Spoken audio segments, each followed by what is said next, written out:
খুব মৰ্মাহত হৈছোঁ। বেদনাদায়ক এটা ঘটনা। আমি ভনী দুগৰাকীকৈ হেৰুৱালোঁ, আমাৰ ছোৱালী দুগৰাকীকৈ হেৰুৱাইছোঁ।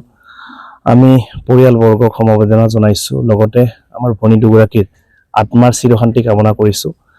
ইতিমধ্যে যিটো ঘটনা হৈ গ'ল, এই ঘটনাত ৰাইজে ইয়াতে কৈছে যথেষ্ট ৰহস্যৰ গণ পাইছে বুলি কৈছে, আৰু সেই ক্ষেত্ৰত আমি প্ৰশাসনক লগত আলোচনা কৰি ইতিমধ্যে তদন্ত আৰম্ভ হৈছে আৰু প্ৰশাসনে তদন্ত আৰম্ভ কৰিছে। বৰ্তমানৰ চৰকাৰখন যথেষ্ট এই ক্ষেত্ৰত কঠোৰ, আপোনালোকে জানে। যদি কোনোবাই দোষ কৰিছে তেখেতসকল সাৰি যাব নোৱাৰে, আৰু এই ক্ষেত্ৰত মুখ্যমন্ত্ৰী ডাঙৰীয়াৰ সম্পূৰ্ণ ইনষ্ট্ৰাকশ্যন আছে, লগতে BTC প্ৰধানগৰাকীৰো ইনষ্ট্ৰাকশ্যন আছে। ইতিমধ্যে জিলা প্ৰশাসনে তদন্ত আৰম্ভ কৰিছে। আপোনালোকে চাব, যদি ইয়াৰ লগত যিটো ৰাইজে ৰহস্য গণ পাইছে, যদি ইয়াৰ লগত কোনোবা দোষী জড়িত হৈ আছে, তেওঁলোকক কঠোৰতম শাস্তি দিয়া হ'ব।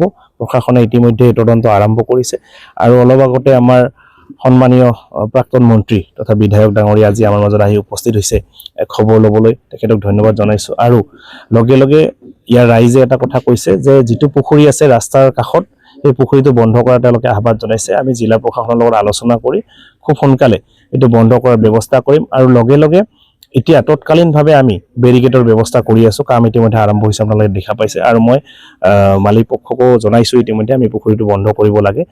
আৰু এই ক্ষেত্ৰত ইয়াৰ ৰাইজে এটা আউটপোষ্টৰ কাৰণে অনুৰোধ জনাইছে।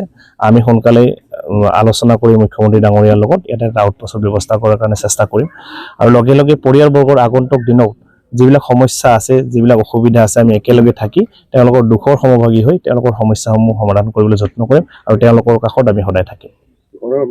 হয়, এই ক্ষেত্ৰত যথেষ্ট বহুজনে বহু কথা কৈছে, আৰু এই ক্ষেত্ৰত আৰক্ষীক কঠোৰভাৱে ইনষ্ট্ৰাকশ্যন দিয়া আছে। তেওঁলোকে ইতিমধ্যেই তদন্ত আৰম্ভ কৰিছে। পষ্টমৰ্টম ৰিপৰ্ট ওলোৱাৰ লগে লগে আমি গোটেইখিনি কথা গম পাম, পোহৰলৈ আহিব, আৰু আমি নিশ্চয় যদি কোনোবা ইয়াতে দোষী হয়, সি যোন কমিউনিটিৰ নহওক কিয়, তেওঁ কঠোৰতম শাস্তি দিয়াৰ ব্যৱস্থা কৰা হ'ব।